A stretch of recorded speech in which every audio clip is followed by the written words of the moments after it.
Chapter 81. Sina David at Charles ay pinamunuan ng manager ng Fuller Golden Sand sa marangyang pribadong silid sa itaas na palapag.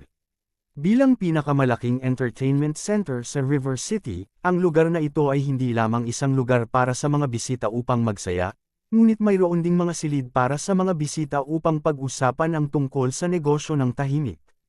Halika, Dave, ipapakilala kita. Ito ang mga miyembro ng SCC sa River City. Ito ang kapatid kong si Sandy, ito si Vivian White, ito ay.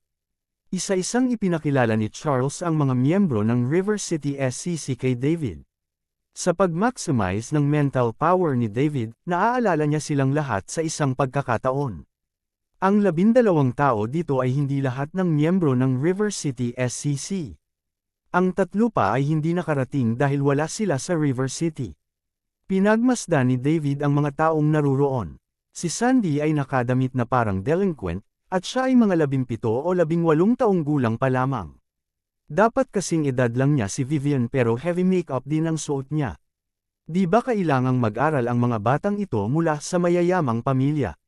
Kung gagawin nila, aling paaralan ang tatanggap sa kanila para sa pagsusuot ng mga damit na tulad nito? Hindi niya alam na ang paaralan ay pag-aari ng pamilya Luther, kaya sino ang maglalakas loob na kontrolin siya? Siguro anong ginagawa mo sa River City ngayon, Dave? Parang hindi kita nakita dito dati, tanong ni Charles. Pagkatapos marinig yun, lahat ng naruroon ay nagpanteng ang kanilang mga tainga upang marinig ang sagot ni David. Pagkatapos ng lahat, hindi madaling maging isang high-tier na miyembro. Bukod dito, walang sino man ang magsasaalang-alang na gumastos ng 10 bilyon ng direkta upang mag-upgrade sa isang mataas na antas na miyembro. Walang ganoong precedent ng panuntunang ito mula nang itatag ang SCC, at 2 hanggang 3 tao lamang ang nag-upgrade sa middle tier na mga miyembro na may $1 bilyong bago ito. Walang maraming tao ang naruroon na maaaring makakuha ng 10 bilyong cash. Kaya nilang gawin ang napakaraming bagay sa 10 bilyon. Hindi ba mas mabuting mamuhunan sa isang proyekto, bumili ng isang piraso ng lupa, o kahit na bumili ng isang gusali? Ano pa ang maaari nilang gawin sa isang mataas na antas ng pagiging miyembro bukod sa ipinagmamalaki ito? Maliban kung mayroon silang napakaraming pera na hindi nila alam kung ano ang gagawin, walang sino man ang gagawa ng ganoong bagay. Kung biglang dumating si David sa River City, kung gayon sa kanyang katayuan bilang isang high-tier na miyembro ay nagpapahiwatig na ang mga tao sa likod niya ay napakalakas. Sa kasong ito, kung tumanggi ang iba't ibang puwersa sa River City, ay reshuffle sila. Kaya naman, wala silang choice kundi makinig ng mabuti. Napakaraming benepisyo sa River City at biglang, isang tao ang gustong pumunta at makibahagi sa IT. Naturally, hindi may iwasang mabawasan nito ang hiwa ng iba.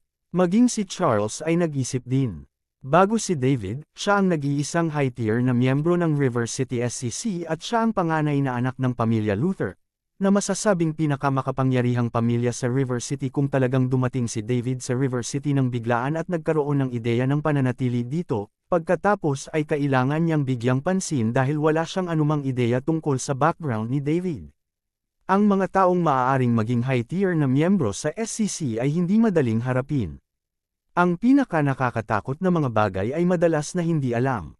Charles, nag-aaral ako ngayon sa universidad sa River City.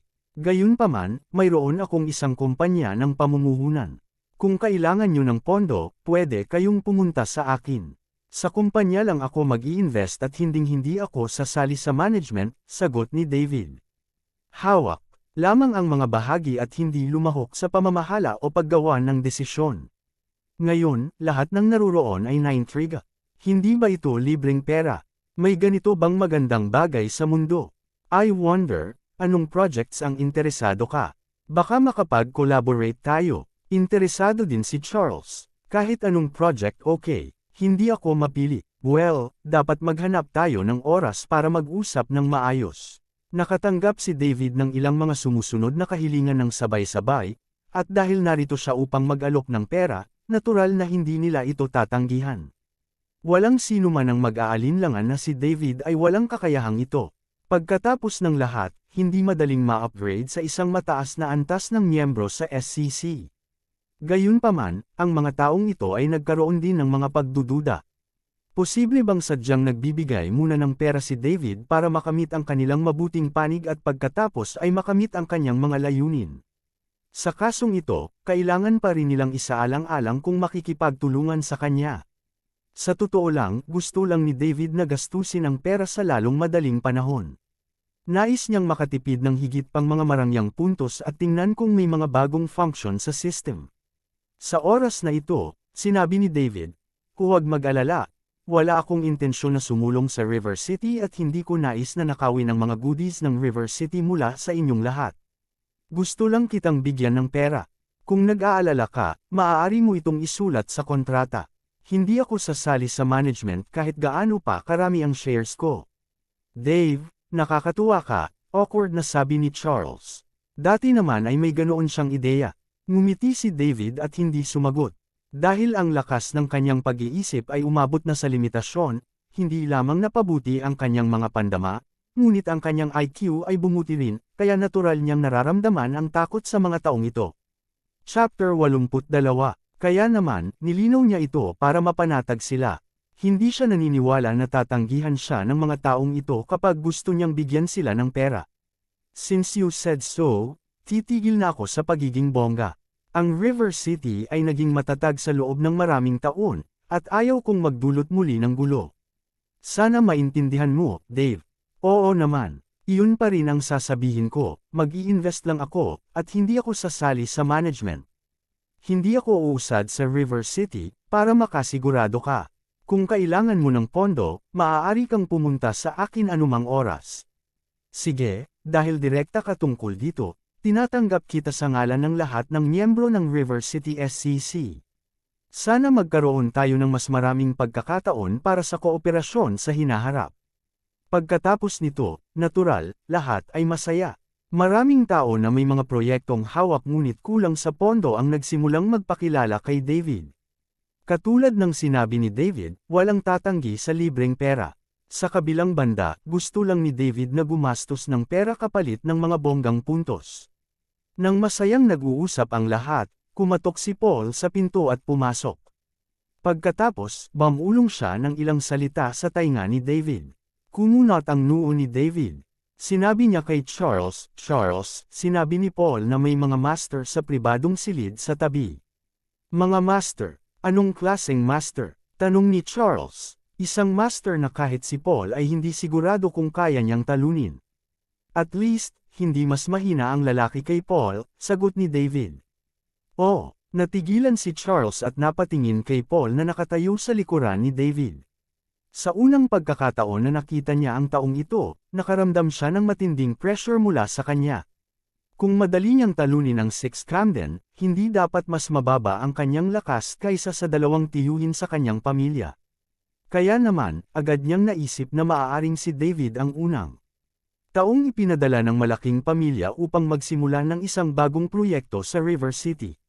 Gayunpaman, ngayong nilinaw na ni David ang kanyang mga intensyon, lumilitaw na balak niyang pumasok sa River City ngayon, nagpakita ang gayong master. Kailan pa nagkaroon ng kasaganaan ang River City ng mga master sa antas na ito? Nadama pa rin ni Charles na dapat niyang tingnan. Kung ang isang master ng antas na ito ay nagtatago sa River City, dapat siyang magkaroon ng isang napakalakas na pagpigil. Kailangan niyang malaman ang pinagmulan ng kabilang partido. Pagkatapos ng lahat, ang River City ay teritoryo ng pamilya Luther. "Tara na, Dave. Tara na at kilalanin natin siya." Naunang tumayo si Charles at lumabas. Pagkatapos, binigyan niya ng tingin si Sandy bago umalis. Dumating ang grupo sa pintuan ng private room sa tabi, ngunit hinarang ng isang middle-aged na lalaki. Tumayo si Paul sa harapan at hinarap ang middle-aged na lalaki. Ang aura na kanilang ibinubuhos ay nakasuffocate sa lahat ng miyembro ng SCC. Maliban, syempre, sina Charles at David. Diretsyong sumigaw si Charles sa pintuan, "Maaari ko bang malaman kung sinong master ang dumating sa River City? Mangyaring payagan akong maliit na matanda na maglaro ng host." Maya-maya, may narinig na boses mula sa loob. "Mac, hayaan mo silang pumasok." Itinulak ng lalaking nagngangalang Mac ang pinto at pumasok. Sumunod naman si Charles at ang iba pa. May nakita silang 2 binata na nakaupo sa private room. Tumingin si David at nakitang isa sa kanila si Howard Jackson, ang presidente ng Student Council sa South River University at ang pinakagwapong lalaki sa universidad. Hindi kilala ni David ang ibang tao, na mukhang mas matanda kay Howard ng ilang taon. Naglakad si Mac sa likod ng taong ito at tumayo. I wonder kung anong pangalan mo. Anong ginagawa mo sa River City? Tanong ni Charles. Kailangan ko bang iulat sa iyo kung ano ang pangalan ko o kung saan ako pupunta, Mr. Luther? Ang taong ito ay hindi sumagot kay Charles, at sa halip, bumalik na may sariling tanong. Hindi ako makikialam kung gusto mong pumunta kahit saan, ngunit dahil nandito ka sa River City, kailangan ko pa ring malaman. Napakakahangahangang awtoridad, G. Luther. Kung gayon, makinig kang mabuti. Tumayo ang binata at naglakad sa harap ni Charles, pagkatapos, dahan-dahan niyang sinabi ang bawat salita. Ako si Zachary Quinn mula sa pamilya Quinn sa Capital City. Zachary Quinn mula sa pamilyang Quinn sa Capital City. Zachary Quinn mula sa pamilyang Quinn. Nagkontrata ang mga mag-aaral ni Charles at mahina siyang nagtanong, si Zachary Quinn, isa sa 8 mahuhusay na mandirigma mula sa faction sa Capital City. Chapter 83. Nang mabalitaan ng mga miyembro ng SCC sa likod ni Charles na siya si Zachary Quinn, isa sa 8 mahusay na mandirigma ng T-faction sa Capital City, lahat sila ay napatingin sa binata sa tapat ni Charles. Ang Capital City T-faction at Springfield SCC ay lumang magkaribal. Ang Springfield SCC ay orihinal na itinatag upang ihinto ang pagpapalawak ng Capital City T-faction sa timog, ang dalawang puwersa ay parang apoy at tubig. Ang 8 mahuhusay na mandirigma ng T-faction sa Capital City ay mga maalamat na figure.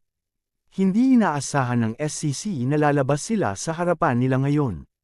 Oh, kilala yata ni Mr. Luther kung sino ako. Akala ko hindi ka na interesado sa Capital City T-faction, sabi ni Zachary.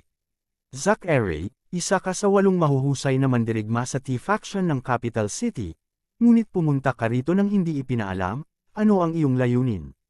Tanong ni Charles matapos bumalik sa kanyang katinuan. Nagulat talaga siya. Ang 8 mahuhusay na mandirigma ng Capital City T-faction. Katumbas iyon ng antas ng mga pangunahing miyembro ng Springfield SCC. Gayunpaman, hindi siya natakot. Ito ay hindi lamang teritoryo ng SCC kundi maging ang teritoryo ng pamilya Luther. Gaano man kalakas ang kalaban sa Hilaga, ito ang Timog, at ito ang River City. Kahit na may dumating na dragon dito, kailangan pa rin itong iuko ang ulo kay Charles. Mr. Luther, hindi ko na kailangang magsumbong sa iyo kung saan ko gustong pumunta. Hindi ka qualified para dyan, at kung talagang may ulterior motive ako, isang tao lang ba ang dadalhin ko? Ayaw ni Zachary na magdulot ng hidwaan kay Charles. Tutal, teritoryo ito ng kabilang partido, at isang tao lang ang dinala niya, kaya idinagdag niya ang paliwanag na iyon sa dulo. Kung hindi, bilang isa sa 8 mahuhusay na mandirigma ng Capital City T-faction, hindi niya masasabi ang tungkol kay Charles. Charles's ang katayuan ay hindi sapat na mataas. Pumunta siya dito dahil nagnenegosyo siya sa North River Province, at habang nasa daan siya, dumaan siya para tanungin si Howard tungkol kay Luna, bago siya biglang nabangga sa kabilang party. Kung hindi, maaari na siyang umalis. Si Luna ay ang ikatlong anak na babae ng mga Showron, isang nakatagong aristokratikong pamilya. Parehong nilayo ng mga Showron at Queen na mag-date sila at pagkatapos ay bumuo ng kasal sa pagitan ng dalawang pamilya. Dumating si Luna sa South River Province para sa universidad at si Howard ay ipinadala ni Zachary upang tulungan siyang subaybayan si Luna. Kasabay nito, matutulungan niya itong itaboy ang sinumang potensyal na manliligaw sa paligid ni Luna. Siya ang babae ni Zachary, at walang sinuman ang pinapayagang tumingin sa kanya. Zachary, wala akong pakialam kung ano ang pakay mo. Sana makaalis ka sa River City sa lalong madaling panahon. Kung hindi, kahit isa ka sa 8 mahuhusay na manlalaban sa T-faction, balak ko pa ring subukan ang iyong lakas ngayon, sabi ni Charles. Napangiti si Zachary. Matagal na siyang hindi tinakot ng ganito, at pinagbantaan pa siya ng isang high-tier na miyembro ng SCC. Kung aalis siya ngayon, paano siya magpapatuloy sa pananatili sa T-faction? At paano siya magkakaroon ng prestihiyo upang patuloy na magsilbi bilang isa sa 8 mahusay na mandirigma sa TS faction? Gusto niyang magpakita ng respeto kay Charles para makaalis sila sa awkward na sitwasyon, pero hindi niya inaasahan na hindi siya bibigyan ng ganoong pagkakataon ng kabilang partido. Kung iyon ang kaso, wala nang ibang masabi.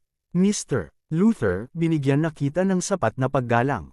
Kung patuloy mo akong hinahamon ng ganito, huwag mo akong sisihin na binubuli kita. Paano kung ikaw ay mula sa pamilya Luther? Ito ay isang maliit na pamilya lamang na naninirahan sa isang lungsod. Ako, si Zachary Quinn, wala akong pakialam dito. Sige, hindi may kukumpara ang pamilya ko sa iyo, pero kailangan ko pa ring subukan ngayon. Gusto kong makita kung gaano kalakas ang 8 maalamat na mandirigma sa T-faction ng Capital City. 3 beses na sinabi ni Charles na tama para ipakita ang galit sa kanyang puso, how dare Zachary not take his family? Paano kung isa siya sa 8 mahuhusay na mandirigma sa T-faction? Kailangan niyang magturo ng matinding leksyon sa kabilang partido ngayon. Kung hindi, minamaliit ni Zachary ang pamilya Luther. Sa oras na ito, dinala ni Sandy ang 2 bodyguard mula sa pamilya Luther. Charlie, sigaw ni Sandy. Mr. Luther, tumawag din ang 2 bodyguard. Guys, please take action to correct the name of the Luther family. Baka may mga taong minamaliit tayo at isipin na walang karapat-dapat igalang sa pamilya ko. Oo, Ginoong Luther, sabay na sagot ng 2 bodyguard. Mac, makipaglaro ka sa kanila, sabi ni Zachary sa nasa katanghaliang gulang na lalaki sa likuran niya. Oo, sir. Natapos magsalita si Mac at naglakad sa harap ni Zachary. Humakbang din ang 2 bodyguard ng pamilya Luther. Tumabi ang iba para bigyan sila ng sapat na espasyo. Boom. Sabay na umatake ang 3. Ang mga kamao ay nabangga ng mga paa at kahit isang maliit na pagsabog ay ginawa sa hangin na nagpapakita ng lakas ng trio. Nag-iisang nilabanan ni Mac ang pag-atake ng 2 bodyguard mula sa pamilya Luther, na tila madali itong ginagawa. Bang! Thud! Nagsusuntok silang 3, gumawa ng 2 malakas na tunog. Tumayo si Mac. Gayunpaman, ang 2 bodyguard ng pamilya Luther ay sumuray-suray ng ilang metro paatras. Malinaw kung sino ang nangunguna. Laking gulat din ni Charles habang nakatingin sa gilid. Ang 2 bodyguard ay sabay na umaatake, ngunit hindi pa rin kalaban ni Mac. Mac, tapusin mo na ito dali, sabi ni Zachary sa likod. Yes, sir, sagot ni Mac. Nagkatinginan ng 2 bodyguard ng pamilya Luther at kapwa nakita ang gulat sa mukha ng isa. Tumanggo naman ang 2 at sabay na sinugod si Mac mula sa magkabilang panig. Ang isa ay susuntukan ng itaas na katawan ni Mac habang ang isa ay gagawa ng isang leg sweep upang atakihin ang ibabang bahagi ng katawan ni Mac. Ang 2 sa kanila ay nagtutulungan sa loob ng maraming taon, at ang kanilang pinagsamang pag-atake ay tiyak na magiging mas malakas kaysa kapag sila ay umatake ng isa-isa. Nakatayo pa rin si Mac. Nang nasa tabi na niya ang 2, bigla siyang nagpapuwersa sa kanyang mga paa para harangin ang leg sweep ang attack. Kasabay nito, buong lakas niyang ikinuyom ang kanang kamao at pinalo ito sa kamao ng ibang tao. Thump. Napatingin ang lahat ng diretsyong ibinato ang lalaki sa dingding ng pribadong silid. Pagkatapos, samuka siya ng isang subo ng dugo. Ano? Kinilabutan ang mga nanunood. Napaatras lang sila nang magpalitan sila ng suntok. Paano siya pinalipad ngayon? Itinago ba ng kalaban ang kanyang lakas? Hindi inaasahan ng ibang bodyguard na masusugatan ni Mac ang kanyang kasama habang nakaharang sa kanyang leg sweep. Gayunpaman, huli na ang lahat sa oras na gusto na niyang umatras. Pagkatapos magpalipad ng isa sa kanila ni Mac, tumalikod siya at sinipa ng kabilang paa ang isa. Thud! Nagkaroon ng isa pang malakas na ingay, at ang natitirang bodyguard ay direktang sinipa sa sulok. Kung hindi niya hinarang ang kanyang dibdib gamit ang kanyang mga kamay ngayon, siya ay nakaranas ng kakilakilabot na mga pinsala. Ngayon, nabali ang 2 kamay niya. Vin, bato, sabay na tumakbo si Charles at Sandy sa 2 lalaki at tinulungan silang tumayo. Ikaw ba ay isang master sa Tiger rank? Tanong ni Rock, na tinulungan ni Charles. Hindi sumagot si Mac. Sa halip, bumalik siya sa tabi ni Zachary. Chapter 84. Isang master sa Tiger rank. Natigilan si David. Ito ang unang pagkakataon na narinig niya ito. Maliban kay David, gulat na gulat ang lahat ng miyembro ng SCC na naruroon nang marinig iyon. Ito ay isang antas na hindi kailanman maaabot ng mga ordinaryong tao.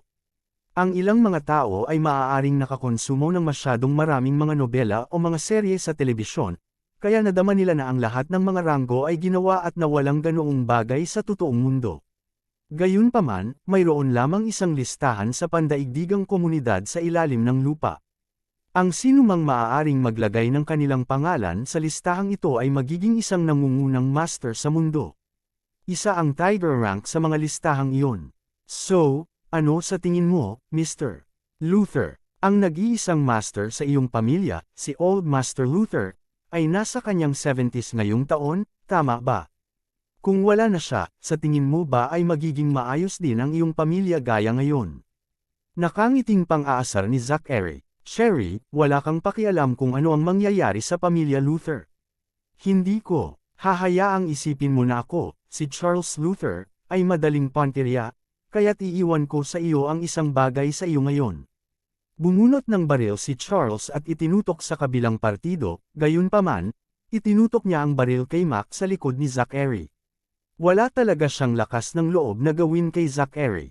Ang mga Queen ay isang matatag na pamilya na may malalim na background sa capital city, sadyang hindi sila maihahambing sa pamilya Luther. Kung si Zachary ay malubhang nasugatan o namatay sa River City, kung gayon ang pamilya Luther ay maaaring mapuksa sa isang iglap. Hinarang lang niya si Zachary para turuan siya ng leksyon, wala talaga siyang gagawin sa kanya. Kung wala siyang ginawa ngayong araw at lumabas ang balita tungkol dito tungkol sa kung paano ang senior management ng Capital City Tea Faction ay nagmamadali sa pintuan ng kanyang bahay habang siya, isang high-tier na miyembro ng Springfield SCC, ay hindi man lang ng ahas na gumawa ng kahit ano, tapos siya ang magiging katatawanan ng buong SCC. Tuluyan na siyang mawawalan ng pagkakataong ma-promote upang maging isang pangunahing miyembro ng SCC. Tama si Zachary. Ang kanyang lolo ay nasa kanyang 70s at ang kanyang kalusugan ay nagsimulang bumaba. Sa ngayon, walang sinuman sa kanyang pamilya ang nakayanan ng buong pamilya ng mag-isa.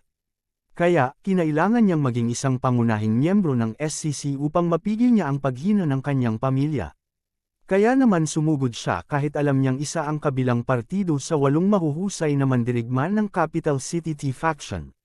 Ito ay dahil naglalagay siya ng isang palabas para sa mga miyembro ng SCC. Kung siya ay mabaigo, ito ay magpapakita na hindi bababa sa siya ay may lakas ng loob na makipag-head-to-head sa 8 mahusay na mandirigma ng Tea Faction at hindi isang duwag na walang lakas ng loob na gumawa ng anuman. Kung magtagumpay siya, malaki ang maitutulong nito sa kanyang ambisyon na maging isang pangunahing miyembro ng SCC. Dahil dito, kinailangan niyang kumilos, hindi alintana kung nanalo o matalo, basta't pinananatili niya si Mac, na nakatayo sa likod ni Zachary. Dito, saka siya mananalo, nang makita ni Zachary si Charles na nakatutok ang kanyang baril kay Mac sa likuran niya, nagbago ang ekspresyon niya. Ang ngisi ng kanyang mukha ay napalitan na ngayon ng kaseryosohan, parehong ang Capital City Tea Faction at Springfield SCC ay may lihim na pagkakaunawa na ang mga baril ay bawal ay na conflict ngayon, si Charles ay naglakas loob na tumutok sa kanila ng baril. Mr. Luther, alam mo ba ang kahihinatnan ng iyong gagawin? Hindi sumagot si Charles. Mr. Luther, huwag. Pinigilan din siya ni Rock na nakatayo sa tabi ni Charles. Gusto niyang sabihin kay Charles na ang mga master sa Tiger rank ay hindi na natatakot sa mga low-end na baril tulad ng mga pistola.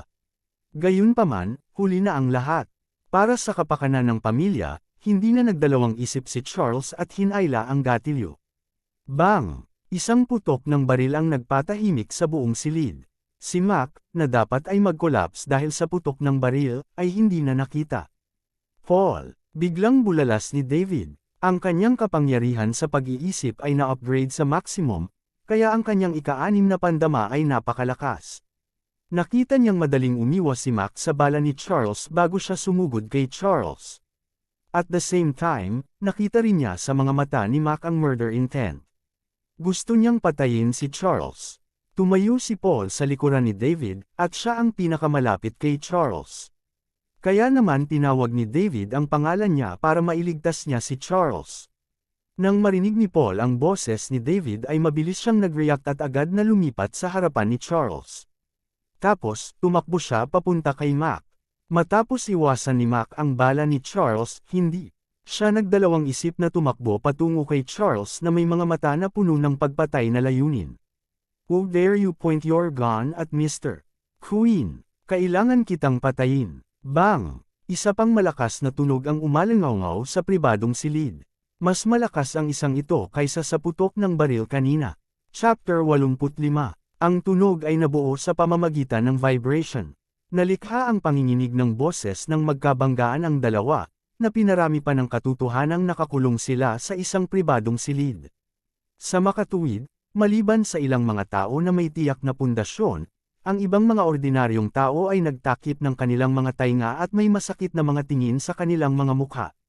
Mabilis na tumalbog ang dalawang figure pagkatapos makipag-ugnayan. Napaatras si Mac ng 5 o 6 na hakbang bago siya tumigil. Suray-suray din si Paul ng 5 o 6 na hakbang paatras. Ibinagsak pa niya si Charles sa likuran niya. Charlie, nagmamadaling lumapit si Sandy para tulungang makatayo si Charles. Nang bumangon si Charles, isang subaw ng dugo ang bumulwak sa kanyang bibig. Tinamaan lamang siya ng umaatres na katawan ni Paul sa tunggalian ng dalawang master ng Tiger Rank, ngunit nasugatan ang kanyang mga laman loob.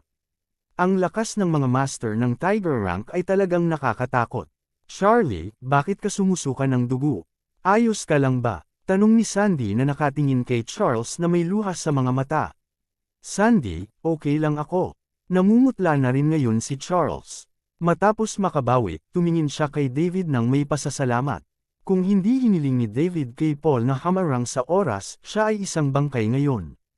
Nang kumalma siya, naalala niya ang nangyari kanina at napagtanto niyang masyado nga siyang impulsive.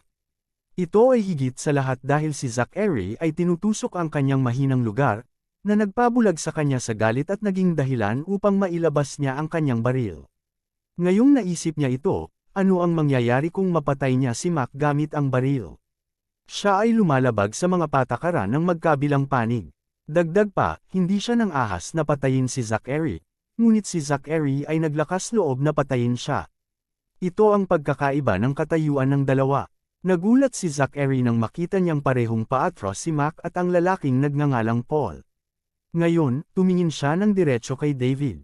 Ang taong ito na nasa parehong antas ng Mac ay tila nasa tabi ng taong ito sa buong panahon. Sino ka? Tanong ni Zachary kay David habang nakatingin sa kanya. Ako si David Liddell, isang high-tier na miyembro ng SCC, sagot ni David. Ikaw ang pinakabagong high-tier na miyembro ng River City SCC.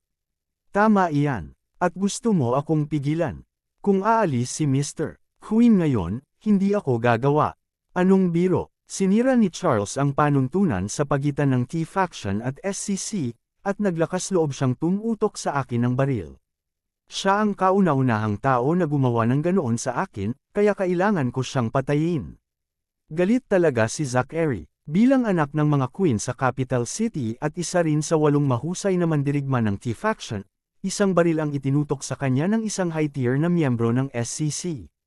Kung hindi namatay si Charles, paano niya mapapanatili ang kanyang reputasyon? Walang masabi kung ganoon. Talagang pinuprotektahan ko si Charles. Mac, go all out, sabi ni Zachary kay Mac. Hindi na nagsalita si Mac pagkatapos niyang marinig iyon, at agad niyang sinugod si Paul. Hindi rin natakot si Paul. Nag-away na naman ang dalawa. Pumalakpak. Bang! Boom! Ang kanilang mga suntok ay dumarating sa bawat oras. Napuno ang buong private room ng malalakas na tunog ng kanilang mga suntok at sipa. Bukod pa rito, mayroon ding mga pagsabog sa hangin na dulot ng malalakas na puwersa. Bukod kay David, kahit ang mga top-notch masters, tulad ni Naveen at Rock ay hindi nakikita ng malinaw ang kanilang mga kilos, lalo pa ang iba na nakikita lamang ang dalawang figure na magkasalubong. Ang kapangyarihan ng mga eksperto sa Tiger Rank ay hindi isang bagay na mapapansin ng isang ordinaryong tao. Bang! Nagtamo ng suntok sa isa't isa ang dalawa bago tumalon. Kung titingnan sila ng mabuti, mapapansin na pareho silang nasaktan. May umaagos na dugo mula sa mga sulok ng kanilang mga bibig. Nagulat talaga si Zachary. Ang mga kasanayan ni Mac ay pinakamataas na ranggo kahit na sa mga queen. Ngayon, nakilala niya ang isang pantay na kalaban sa isang maliit na lugar tulad ng River City. Matagal nang nag-aaway ang dalawa, ngunit hindi pa malinaw ang resulta. Isa pa, nasaktan din si Mac. Tinitigan ng mabuti ni David ang dalawa na kasalukuyang nag-aaway. Kung magpakita si Paul ng anumang banayad na mga palatandaan na siya ay matatalo, agad nakikilos si David. Sa huling pag-away niya kay Paul, 50% lang ng lakas niya ang ginamit niya at nagawa niyang paatros ng ilang hakbang si Paul. Hindi niya alam kung ano ang mangyayari kung gagamitin niya ang 100% ng kanyang lakas. Sa ngayon, sabik na siyang subukan ito habang pinapanood niya ang matinding laban ng dalawang master mula sa Tiger Rank. Ang dalawang Tiger Rank master ay tahimik na nakatayo sa layo na mahigit 10 metro ang pagitan, na parang naghahanda sila para sa huling suntok. Chapter 86. Mahigit 10 metro ang pagitan nina Paul at Mac. Parehong nabigla sa lakas ng isa. Gayunpaman, nakikita rin nila ang layunin ng pakikipaglaban ng kanilang kalaban. Hindi naging madali ang humanap ng kalaban na pantay-pantay, at mas mahirap humanap ng ganitong klase ng kalaban na seselekay lang at hindi magdedepensa. Lumaki si Mac sa isang underground wrestling ring, at natutunan niya ang iba't ibang kakayahan mula sa mga wrestler. Nang maglaon, sumali siya sa hukbo, ngunit dahil sa kanyang umatras na personalidad, nasaktan niya ang isang mahalagang tao. Sa wakas, siya ay nailigtas ni Old Master Queen at sumali sa pamilya Queen. Malinaw na kinilala ng mga Queen ang kakayahan ni Mac ngayong naatasan siyang protektahan ang anak ng mga Queen sa kabilang banda, si Paul ay laging nasa bingit ng buhay at kamatayan. Kung kaya niyang mabuhay ng maraming taon sa ibang bansa na patuloy na nababalot ng apoy ng digmaan at muling nabuhay, hindi lang ito dahil sa swerte. Pareho silang kilala sa kanilang pagiging matigas. Ang kanilang mga suntok ay dumarating sa bawat isang pagkakataon dahil ni isa sa kanila ay walang nagtangkang hamarang. Dahil dito, nagkaroon ng minor injuries ang magkabilang panig, ngunit para sa kanila, wala lang. Ngayon ay inaayos na nila ang kanilang mga sarili habang naghahanda upang ipakita ang kanilang pagtatapos na suntok. Nabalot ng pansamantalang katahimikan ang pribadong silid. Noong una ay gustong kumilos ni David, ngunit nang makita ang mga mata ni Paul, pinigilan niya ang pag-iisip na ito. Sa kanyang matalas na anim na pandama, naramdaman niyang nasasabik si Paul, at kumukulo ang kanyang dugo. Hinanggad niya ang labanang ito, at hinanggad din niya ang isang pambihirang tagumpay. Ang mga bodyguard ng pamilya Luther na sina Rock at Vin ay binibigyang pansin din ng labanan sa pagitan ng dalawang master ng Tiger Rank. Isa itong once-in-a-lifetime na pagkakataon para sa kanila. Pareho silang top-notch masters at isang hakbang na lang sila para makapasok sa Tiger Rank. Gayunpaman, kahit na ang isang hakbang na ito ay parang isang moat na maaaring hindi na nila matawid sa buong buhay nila.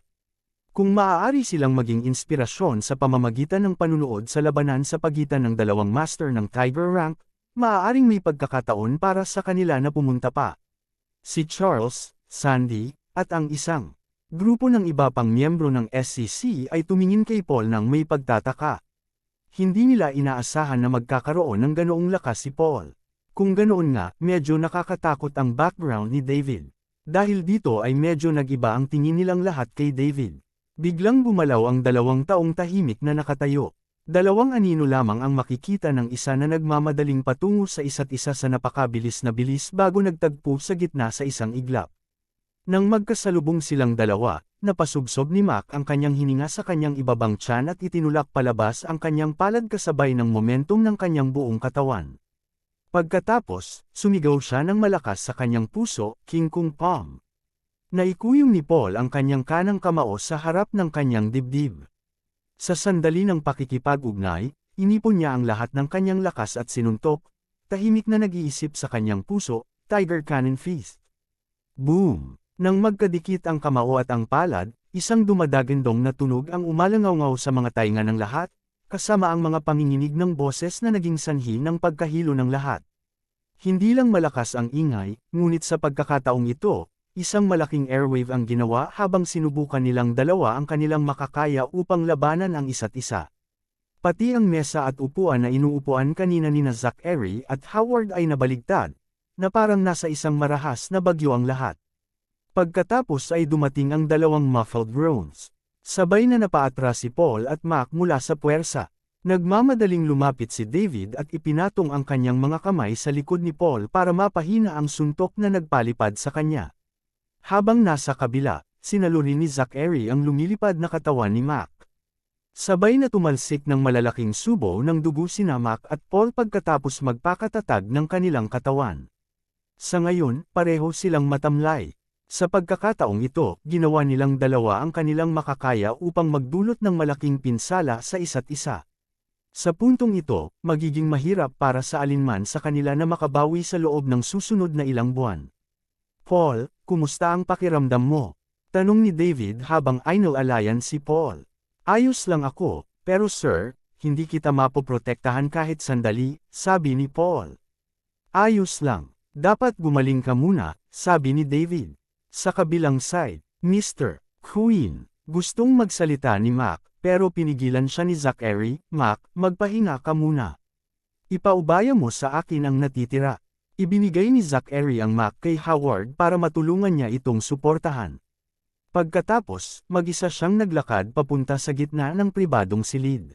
Charles, sa tingin mo ba makakatakas ka sa isang taong tumulong sa iyo ngayon? Sa sandaling bumagsak ang boses ni Zachary, ang aura mula sa kanyang katawan ay agad na lumabas. Pagkatapos, bumunot siya ng malambot na espada mula sa kanyang baywang na malamig na kumikinang sa liwanag. Bago pa makasagot si Charles ay nawala na si Zachary sa kinatatayuan niya. Mr. Luther, mag-ingat ka. Mr. Luther, mag-ingat ka. Sabay na sigaw ni na Rock at Vin. Sabay na tumayo ang dalawa sa harap ni na Charles at Sandy. Sa oras na ito, dumating na rin ang atake ni Zachary. Sa totoo lang, nasa first class peak level lang ang lakas ni Zachary. Gayunpaman, si Rock at Vin ay parehong malubhang nasugatan kanina, kaya ang kanilang lakas ay nabawasan ng husto. Natalo sila ng 2 putik ng espada ni Zachary sa sandaling nagpakita siya. Pagkatapos, nagsimulang lumitaw ang mga madugong sugat sa kanilang mga katawan. Matapos talunin ang dalawa, hindi tumigil si Zachary. Sa halip, dumiretso siya sa harapan nina Charles at Sandy bago sinaksak si Charles gamit ang kanyang espada. Nang makitang sasaksakin na siya ng espada sa kamay ni Zachary, pumikit si Charles at sumuko. Sa pagpigil, ngunit itinulak siya ni Sandy na nasa tabi niya at nahulog siya sa ilalim ng espada ni Zachary. Hindi, sigaw ni Charles na nanlaki ang mga mata. Tinulak siya ni Sandy at nahulog sa espada ni Zachary. Gusto niyang mamatay para sa kanya, kaya paano niya hahayaang mangyari ito? Huminto ang dulo ng espada 1 sentimetro lang sa harap ni Sandy. Hindi ito si Zachary ang nakahanap ng konsensya niya at gustong pakawalan ang magkapatid. Sa halip, 2 daliri ang lumitaw sa dulo ng espada. Ang 2 daliring ito ay likas kay David. Pinigil ng 2 daliring iyon ang suntok ni Zachary, isang first-class peak master. Nanlaki ang mata ni Zachary at gulat na napatingin kay David. Hindi lang si Zachary, lahat, pati si Mac, ay tumingin kay David na hindi makapaniwala. Mr. Queen, kama na, mahinahong sabi ni David. Bago pa man makapagsalita si Zachary ay nagsalita na si Mac na nakatayo sa likuran niya. Mr. Queen, alis na tayo. Mac, may gustong sabihin pa si Zachary. Fair na, ulit ni Mac, matigas ang ekspresyon niya. Ngayon lang siya nakaramdam ng aura mula kay David na kahit siya ay matatakot. Hindi pa nakita ni Zachary si Mac na nakikipag-usap sa kanya sa ganoong kabigat na tono, at bahagya siyang natigilan sa sandaling iyon. Chapter 87. Naipit si Zachary sa pagitan ng isang bato at isang matigas na lugar. Kung aalis siya ngayon, lubos niyang ipapahiya ang sarili bilang anak ng mga queen at isa rin sa 8 mahusay na mandirigma ng T-faction. Gayunpaman, kung hindi siya umalis, natatakot siya sa mga kahihinatnan. Hindi pa niya nakitang kausap siya ni Mac sa ganoong tono. Si Mac ay nasa tabi niya sa loob ng maraming taon, at hinding-hindi gagawa ng anumang bagay na makakasakit sa kanya. Ano ang dapat niyang gawin? Dapat ba siyang umalis o manatili? Napatingin si Zachary sa lahat ng nasa private room. Maliban sa walang pakialam na ekspresyon ni David, ang iba ay medyo natigilan. Ang matinding tunggalian ng mga master ng Tiger Rank ay talagang nakakakilig, at habang siya ay namangha, siya rin ay nananabik dito sa kanyang puso. Pakiramdam ni Zachary ay hindi pa siya makakaalis, at kahit na hindi niya kayang patayin si Charles ngayon, kailangan niya itong turuan ng leksyon na hinding-hindi niya makakalimutan. Kung authoress siya ngayon, bukod sa kanyang prestihiyo, makakaapekto rin ito sa kanyang estado ng pag-iisip. Naabot na niya ang rurok ng pagiging isang first-class master. Kung gusto niyang makapasok sa Tiger rank, kailangan niyang magkaroon ng matibay na determinasyon. Ang pinakamahalagang bagay ay nadama niya na walang nang ahas na pumatay sa kanya o kahit na seryosong saktan siya. Bilang panganay na anak ng mga queen sa capital city, nagkaroon siya ng ganoong pagtitiwala. Walang sinuman sa River City ang makatiis sa galit ng mga queen sa capital city. Talagang hindi ang pamilya Luther, pabayaan ang ibang mga pamilya. Kahit na gumagamit si Charles ng baril, naglakas loob lang siyang itutok ito kay Mac, hindi sa kanya. Ito ang pakinabang ng pagkakaroon ng malakas na background. Kaya niyang pumatay ng iba, ngunit ang iba ay hindi nang ahas na patayin siya. Matapos pag-isipan ng mahalagang puntong iyon, malakas na itinulak ni Zachary ang espada gamit ang kanyang kanang kamay, sinusubukang tumagos sa katawan ni Sandy. Gayunpaman, kung kapag ginamit niya ang lahat ng kanyang lakas, ang espada sa kanyang kamay ay hindi gumagalaw. Paano ito naging posible? Binigay na niya ang lahat ng kanyang lakas ngunit hindi niya magawang matalo ang dalawang daliri. Masasabi rin ni Mac na walang balak umalis si Zachary. Kung ayaw umalis ni Zachary, wala rin siyang choice. Nandito lang siya para protektahan si Zachary, at ngayon, umaasa na lang siya na ang reputasyon ng mga queen ay maaaring matakot sa kabilang partido na hindi siya gagawa ng anumang bagay na masyadong seryoso. Sir, patawarin niyo po siya. Kung gagawin mo, ang mga queen ay walang hanggang pasasalamat. Mabilis na sabi ni Mac. Hindi pinansin ni David si Mac at mahinang sinabi kay Zachary, Mr. Queen, mukhang hindi ka pa sumusuko.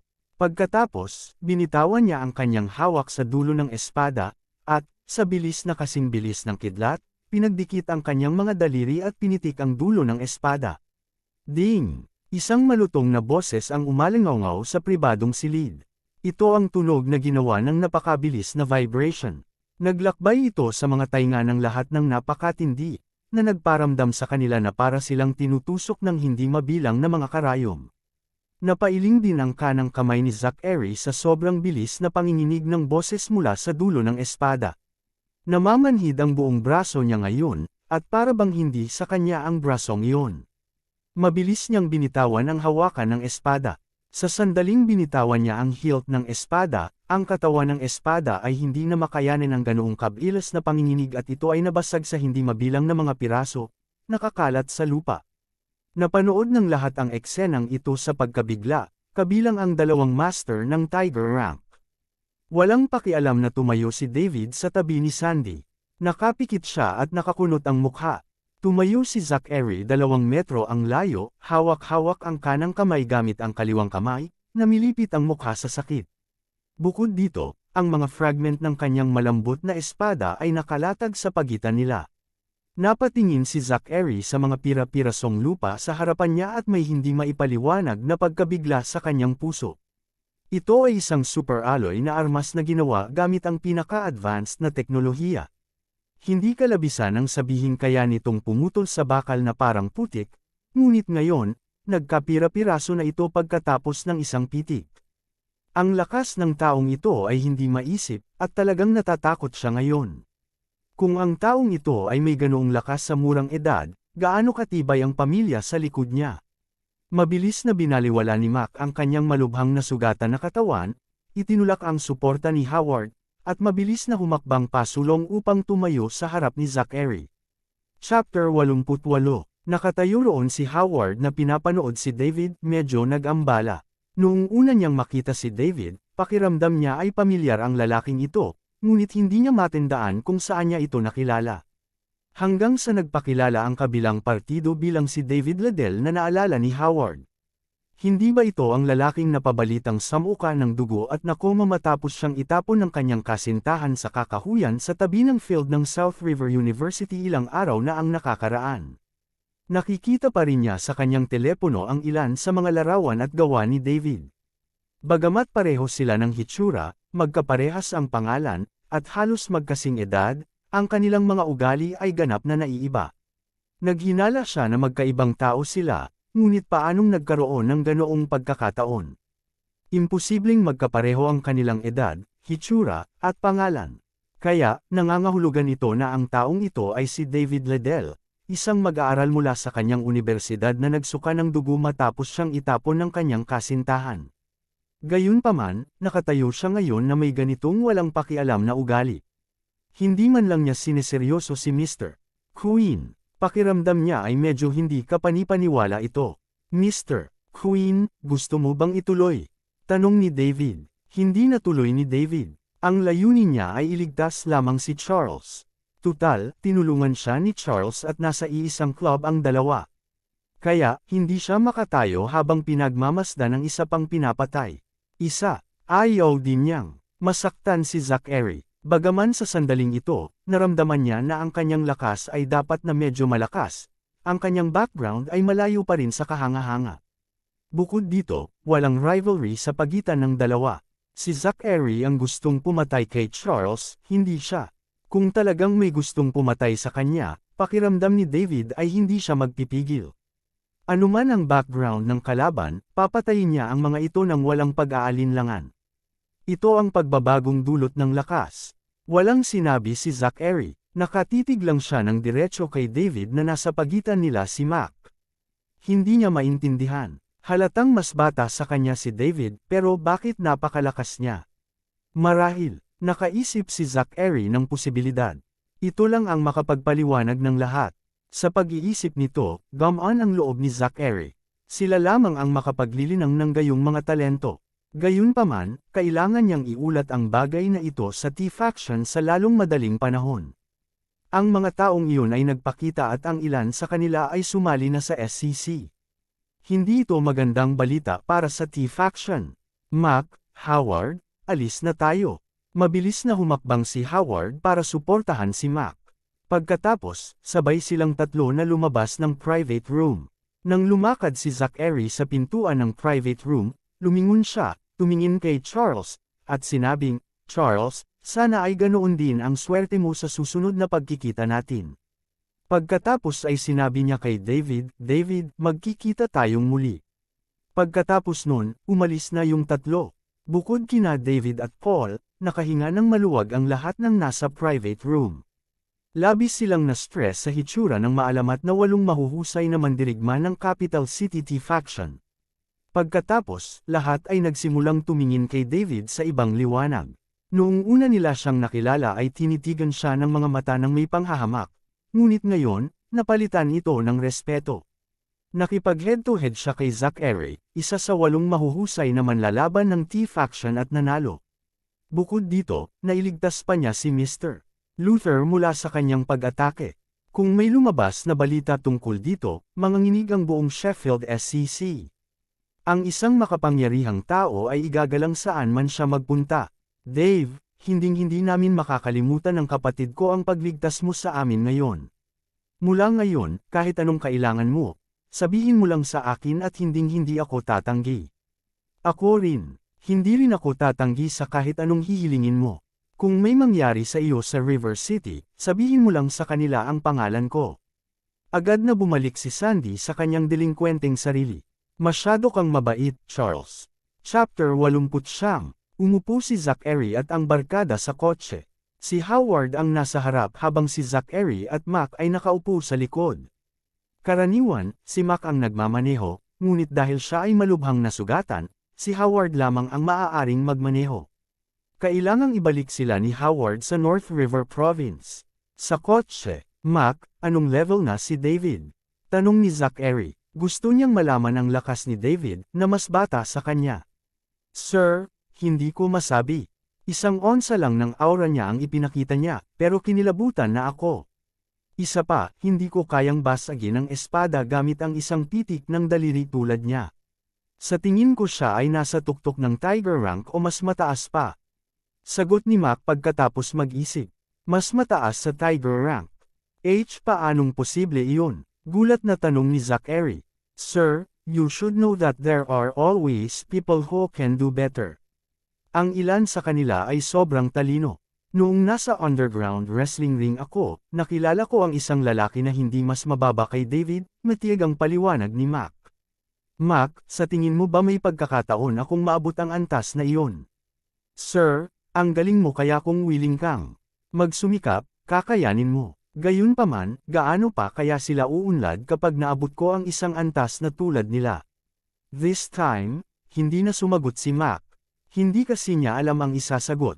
May mga pagkakaiba sa mga tao, tulad ng kung paano ang panimulang linya ng isang tao ay ang layunin na hinding-hindi makakamit ng iba sa kanilang buhay. Ang ilang mga tao ay ipinanganak na napaka-talented. Maaabot nila ang napakataas na antas sa pamamagitan lamang ng kaunting pagsusumikap. Gayunpaman, ang iba ay hindi magkakaroon ng ganoong talento, kaya't gaano man sila kahirap, sila ay palaging nananatili sa parehong lugar. Kaya naman hindi niya alam kung paano sasagutin ang tanong na ito. Si Zachary ay may talento, ngunit mayroon pa ring ilang pagkakaiba sa pagitan niya at ng mga tunay na henyo. Mr. Queen, I know that guy, sabi ni Howard habang nagmamaneho. Oh, kilala mo siya? Tanong ni Zachary. Oo, siya ay isang mag-aaral mula sa SRU. Isang estudyante mula sa SRU. Oo. Pagkatapos noon, sinabi ni Howard kay Zachary ang ilang chismis tungkol kay David. Pagkatapos, ipinadala rin niya kay Zachary ang mga larawang na-save niya sa kanyang telepono. Kaya sinasadya niya ang pagiging low profile sa campus. Tanong ni Zachary, ganyan dapat? Sagot ni Howard, paano ka wili-wili? Napakalakas niyang tao, pero nagpapanggap siyang low profile. Wala man lang siyang nagawa matapos naman ako sa kanya ang kanyang kasintahan. Anong klaseng tao siya? Ipinadala ni David si Paul sa Champion Hospital. Kahit gabi na, karamihan sa mga pinuno ng ospital ay naghihintay sa kanila. Dahil dito, naisip ni David na naabisuhan sila ni Charles ng maaga. Pagkatapos ng full-body check-up, nalaman nilang walang seryosong problema sa katawan ni Paul. Gayunpaman, may ilang pinsala sa kanyang mga panloob na organo, kaya kailangan niyang magpagaling ng ilang oras. Hiniling ni David sa ospital na magpatuloy sa proseso ng pag-ospital. Hindi siya lalayo sa kwarto ng kanyang ina, para sa ganoong paraan, makakasama niya ang kanyang ina kung kailan niya gusto. Maaari talaga siyang manatili sa tabi mismo ng kanyang ina, ngunit nag-aalala si Paul na mag-aalala ang kanyang ina kung malaman nitong nasaktan siya, kaya natanto niya na mas mabuti kung nanatili siya ng kaunti mula sa kanya. Paul, kailangan mong gumaling ng maayos. Maaari mong samahan ang iyong ina kapag libre ka. Huwag kang mag-isip ng kung ano-ano. Pagkatapos mong ma-discharge ng iyong ina, maaari kang manatili sa River City. Aayusin ko ang lahat para sa iyo, sabi ni David kay Paul sa silid ng ospital na kanyang tinutuluyan. Salamat, sir. Hihilingin ko sa dalawa kong kaibigan na palitan ako habang nasa ospital ako. Sila ay naglalakbay sa ibang bansa kasama ko sa loob ng maraming taon at hindi sila mas masama kaysa sa akin, sabi ni Paul. Chapter 10. Ang dalawang iyon ay kanyang mga kaibigan na nakaranas ng mga sitwasyon sa buhay at kamatayan kasama niya, kaya gusto rin ni Paul na tulungan sila. Noon, ibinigay nilang tatlo ang lahat ng kanilang pera sa pamilya ng kanilang kaibigan na nanatili sa ibang bansa pagkabalik nila. Kaya ngayon, hindi rin ganoon kaganda ang buhay nila. Kaya naman, ito ay pinakamahusay na kung maaari silang magtulungan at makipaglaban ng sama-sama para sa isang lalaki mula sa isang aristokratikong pamilya tulad ni David. Oh, may mga kaibigan ka bang ganyan? Makipag-ugnayan sa kanila, kunin ang marami sa kanila hanggat maaari. Bibigyan ko sila ng pinakamahusay na paggamot. Mabilis na sabi ni David. Siyempre, mas mabuti na magkaroon ng mas maraming eksperto tulad ni Paul. Nasa kanya pa rin ang lahat ng pera sa mundo. Lahat kami magkasamang nag-abroad at tatlo lang kaming nakabalik. The rest of them stayed abroad forever, sabi ni Paul sa malalim na boses. My condolences, tinapik ni David ang balikat ni Paul at sinabing, Sir, ayos lang po ako. Lahat tayo ay bumalik mula sa mga pintuan ng impyerno upang hindi tayo mag-alala sa mga walang kabuluhang bagay. Mabuti naman, tawagan mo sila bukas. Oo, sir. Sa oras na bumalik si David sa South River International Residence, 11 na ng gabi. Pagkatapos niyang mag-light shower, humiga siya at naglaro sa phone niya. Maraming tao ang nagpadala sa kanya ng mga mensahe. Tara, David, kailan ka libre? Gusto kang bilhan ng mga magulang ko ng hapunan para magpasalamat sa iyo. David, ayos lang. Ito ay wala. Maya-maya lang nag-reply si David, nag-text back si Tara. Tara, maaaring wala sa iyo. ngunit para sa amin ito ay malaking bagay. David, sige, ngunit wala akong oras sa 2 araw na ito. Maghintay tayo hanggang sa susunod na linggo. Tara, sige, hihintayin ko ang tawag mo. Nang matapos si David sa pakikipag-chat kay Tara, binuksan niya ang mensahe ni Patrick. Patrick, ayos ka lang ba, Dave? Salamat sa nangyari ngayon. Kung hindi ka sumipot, hindi ko alam kung anong nangyari sa amin ni Maddie. Tama, paano mo na lamang nasa room 47 ako ng Fuller Golden Sands Entertainment Center? David, okay lang ako. Nakauwi na ako at naghahanda na para magpahinga. Hindi ka ba nag-text sa akin na nasa room 47 ay in the Fuller Golden Sands Entertainment Center ka at nagkaproblema ka? Patrick, ayoko. At saka, wala akong ideya na nagtago ka ng napakalaking sikreto. Sa iyong nakaraang pagganap, hindi ko ba hihilingin sa iyo na sumama sa amin upang mamatay kung tatawagan kita? Sabihin mo sa akin, kailan mo ipapaliwanag ang lahat sa akin at sa mga lalaki? Natigilan si David. Kung hindi nag-text sa kanya si Patrick na humihingi ng tulong, sino ang gumamit ng kanyang telepono para ipadala ang mensaheng iyon? David, tingnan mo ito pagkatapos. Ini-screenshot ni David ang mensaheng ipinadala sa kanya ni Patrick at ipinakita ito kay Patrick. Nang makita ni Patrick ang oras, sumagot siya. Patrick, judging from the time, I think yung kaibigan ni Maddie ang nagpadala nito. Sa sandaling iyon, sinipa ako at lumipad ang aking telepono. Kung ganun, dapat magpasalamat ako sa kanya. Kung hindi, hindi ko maisip kung ano ang mangyayari. David, Pat, I comfort mo si Madison. I think she's scared witless now. Mag-dinner tayo kapag may oras tayo tapos sasabihin ko sa inyo ang sitwasyon. Patrick, oo naman. Nasa iisang kumot tayo haha. Maghuhugas tayo ngayon. David, F***sick. Hayop ka. Patrick, huwag kang magselos sa akin. Kailan mo ipapababa si Amelia? Kaya mo yan. Sige, I have to go now. Maddie's done shower and I'm going for a second round. I'll thank you ng maayos, next time. Itinapon ni David ang phone niya sa kama dahil pagod na pagod siyang sumagot sa iba. Masyado siyang pagod ngayong araw, kaya dahan-dahan niyang tingnan ang mga ito bukas.